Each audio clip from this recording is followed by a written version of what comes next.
अस्सलाम वालेकुम जी, welcome to doctor Imran official. आज के वीडियो में खुश आमदीद। और आज हमारा बेसिकली टॉपिक है फार्माकोलॉजी का, यानी कि पैरामेडिक्स के वो स्टूडेंट जिनका फार्माकोलॉजी से रिलेटेड चीज़ें हैं, इनके मेडिकेशन से रिलेटेड है। एंटीबायोटिक को आज हम डिस्कस करेंगे। तो आज के बेसिकली जो रूटीन में एंटीबायोटिक चल रही होती हैं उसको कैसे यूज़ है और हम उसको गलत इस्तेमाल कैसे करते हैं, मोस्ट कॉमन कंडीशंस कौन सी हैं एंटीबायोटिक के लिए, और वो कौन सी एंटीबायोटिक है जो मोस्ट कॉमन है, ये सारे आज के बेसिकली इस वीडियो में हैं। और वीडियो में डिटेल पे जाने से पहले सबसे पहले आपसे रिक्वेस्ट कि चैनल को सब्सक्राइब कर लें और बेल आइकन को दबा दें ताकि जो भी लेटेस्ट वीडियो है वो आपको मिलती रहे। तो चलते हैं आज की बेसिकली वीडियो की तरफ। तो आज हम बेसिकली डिस्कस करेंगे एंटीबायोटिक को। एंटीबायोटिक नाज़रीन बेसिकली देखा जाए तो एंटीबायोटिक का बेसिक जो मीनिंग है, antibiotic is the medicine that kills the bacteria और stop the growth of bacteria.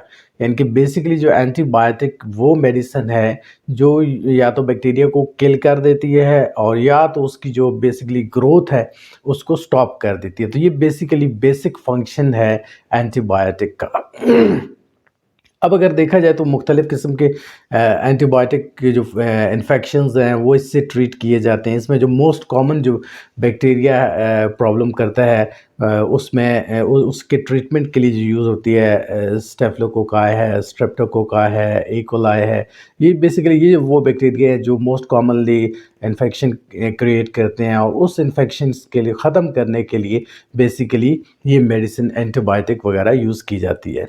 अब यहाँ पे एक चीज़ और मैं बताता चलूँ कि जैसे कि हमारे यहाँ एक मोस्ट कॉमन ट्रेंड बनता जा रहा है कि हम विदाउट डॉक्टर की मेडिकेशन जो हम वो सेल्फ मेडिकेशन बेसिकली ना हम खुद अपने आप के तौर पर जो है ना एंटीबायोटिक यूज़ करने का जो रुझान है वो बढ़ता जा रहा है और हम कंसल्ट किए बगैर डॉक्टर से जो है ना खुद ही एंटीबायोटिक का इस्तेमाल करना शुरू कर देते हैं। ये बहुत गलत किस्म का ट्रेंड है और ये आगे जाके मुख्तलिफ़ किस्म की प्रॉब्लम्स क्रिएट कर देता है। तो कौन कौन से प्रॉब्लम्स क्रिएट हो सकते हैं ये आज की वीडियो में हम डिस्कस करेंगे।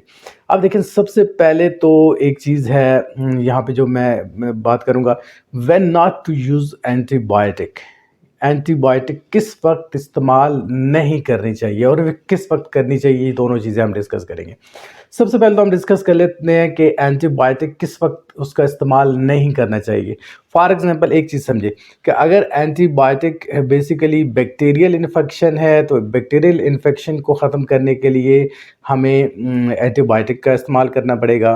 और अगर इनकेस वायरल इन्फेक्शन है तो हम क्या करते हैं कि वायरल इन्फेक्शन में भी देखा जाए तो एंटीबायोटिक यूज़ कर रहे होते हैं तो उसके बहुत ज़्यादा साइड इफ़ेक्ट्स उसके आते हैं। अब हम सबसे पहले देखते हैं कि when not to use antibiotic. Antibiotic किस वक्त नहीं इस्तेमाल करनी चाहिए। फॉर एग्ज़ाम्पल सोर थ्रोट, गले में दर्द हो रहा है, कफ़ है, खांसी है, नज़ला है, फ्लू है, ये बेसिकली एक्यूट साइनोसाइटिस है। ये वो प्रॉब्लम है, ये बेसिकली वायरल इन्फेक्शन है। और viral infection as you know कि बेसिकली लास्ट वीडियो में मैंने डिस्कस किया था कि हमारा बेसिकली इम्यूनिटी सिस्टम है और हमारा इम्यूनिटी सिस्टम काम कर रहा होता है जो बेसिकली वायरसेस को किल करता है। जो हार्मफुल वायरसेस बॉडी के अंदर पेनिट्रेट कर जाते हैं उनको किल करता है या उनको स्टॉप कर देता है। अब जो किल कर देता है वो तो गए, लेकिन जिनको रिप्रोड्यूस होने से स्टॉप करता है बेसिकली हमारा इम्यूनिटी सिस्टम, तो वहाँ पे क्या होता है, वो जो वायरसेस वगैरह होते हैं गले में वो गला ख़राब कर देते हैं, नज़ला ज़ुकाम कर देते हैं। तो ये बेसिकली वायरल इन्फेक्शन होता है। और यहाँ पे एक चीज़ है कि अगर वायरल इन्फेक्शन के अंदर आप एंटीबायोटिक का इस्तेमाल करेंगे तो उससे सबसे बड़ा नुकसान क्या होगा कि आपकी बॉडी के अंदर बेसिकली रेजिस्टेंस डेवलप हो जाएगी। एंटीबायोटिक के लिए रेजिस्टेंस जब डेवलप होगी, फॉर एग्जांपल अगर मुझे नज़ला ज़ुकाम है तो मैं यहाँ पे एंटीबायोटिक का इस्तेमाल कर लेता हूँ। मैं यहाँ पे लीवोफ्लॉक्सासिन, सिप्रोफ्लॉक्सासिन, अमोक्सिसिलिन कोई भी मैं यूज़ कर लेता हूँ।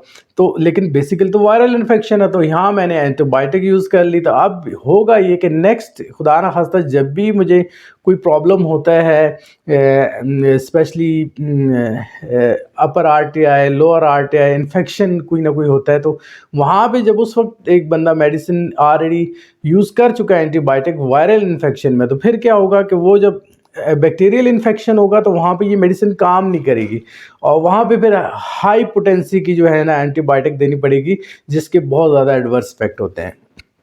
तो ये तो हमने डिस्कस कर लिया कि किस वक्त नहीं यूज़ करनी चाहिए। अब हम आते हैं कि कौन सी कॉमन कंडीशंस हैं, वो कौन सी कॉमन डिजीज़ हैं जहाँ पे एंटीबायोटिक का इस्तेमाल होता है। सबसे पहले देखा जाए तो एक्नी है, बेसिकली स्किन केयर से रिलेटेड डिजीज़ है। ब्रोंकाइटिस है, कंजक्टिवाइटिस है जिसमें पिंक आइज़ होती हैं। ओटाइटिस मीडिया है, ईयर इन्फेक्शंस फॉर एग्ज़ाम्पल इसमें आ जाता है। एसटीडीज़ है, सेक्सुअली ट्रांसमिटेड जो डिजीज़ हैं वहाँ पे एंटीबायोटिक का इस्तेमाल किया जा सकता है। इसके अलावा स्किन सॉफ्ट टिश्यू इन्फेक्शंस हैं, वहाँ पे एंटीबायोटिक का इस्तेमाल होता है। फेरेंजाइटिस है, यानी कि TIS आखिर में आ जाए तो बेसिकली ये एक अलामत है बेसिकली इन्फेक्शन की। तो फेरेंजाइटिस के बाद डायरिया है, ये भी एक बेसिकली ऐसा इन्फेक्शन है जो बैक्टीरियल इन्फेक्शन है। और उसके बाद upper RTI, upper respiratory tract infection, और lower RTI, lower respiratory tract infection, और लास्ट में हम डिस्कस जो किया है करेंगे वो है UTI। UTI क्या है? यूरिनरी ट्रैक्ट इन्फेक्शन है, इनके पेशाब का जो इन्फेक्शन हो गया। तो ये बेसिकली सारे कॉमन बैक्टीरियल इन्फेक्शंस हैं जिसको हम एंटीबायोटिक से ही ट्रीट करते हैं। अब एंटीबायोटिक को हम आगे इनकी जो जनरेशंस हैं उसको हम डिटेल में डिस्कस करेंगे, लेकिन अभी अगर 10 कॉमन एंटीबायोटिक्स हैं उनको हम नाम उनका ले लेते हैं ताकि थोड़ा सा क्लियर हो जाए। 10 कॉमन एंटीबायोटिक्स में देखा जाए तो अमोक्सिसिलिन मोस्ट कॉमन यूज़ होता है, डॉक्सीसाइक्लिन यूज़ होता है, सेफ्लैक्सिन यूज़ होता है, सिप्रोफ्लॉक्सासिन, क्लिंडामाइसिन हो गया, मेट्रोनिडाज़ोल हो गया, एजिथ्रोमाइसिन हो गया, क्लिथ्रोमाइसिन हो गया, लीवोफ्लॉक्सासिन हो गया, सल्फामिथाज़ोल हो गया। तो ये बेसिकली 10 कॉमन जो है ना एंटीबायोटिक्स हैं जो हम इन डिजीज़ के लिए मुख्तलिफ़ औक़ात में यूज़ करते हैं, और उसकी वजह से बेसिकली क्या होता है कि जो बैक्टीरिया है वो क्या होता है, या तो किल हो जाता है या वो रिप्रोड्यूस होने से उसकी जो ग्रोथ है वो बेसिकली क्या हो जाती है, स्टॉप हो जाती है। तो आज की इस वीडियो में अगर देखा जाए तो हमने जो डिस्कस की है चीज़ें, हमने सबसे पहले डिस्कस किया एंटीबायोटिक का रोल डिस्कस किया, फिर उसके बाद कब हम एंटीबायोटिक हमें नहीं लेनी चाहिए ये हमने डिस्कस किया, और किस वक्त हमें लेनी चाहिए, यानी कौन सी वो कंडीशन है, वो डिजीज़ हैं जहाँ पे वो इन्फेक्शंस हैं जहाँ पे हमें ये मेडिसिन यूज़ करनी चाहिए। तो एक और चीज़ के लास्ट में बताता चलूँ कि सेल्फ मेडिकेशन का जो रुझान है इसको ख़त्म होना चाहिए।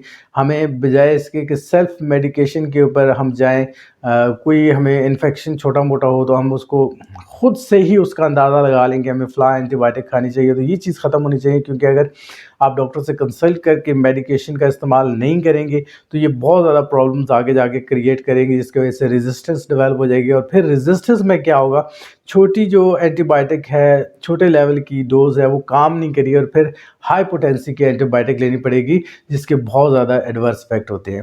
तो नाज़रीन, उम्मीद है आज की वीडियो आपको पसंद आएगी।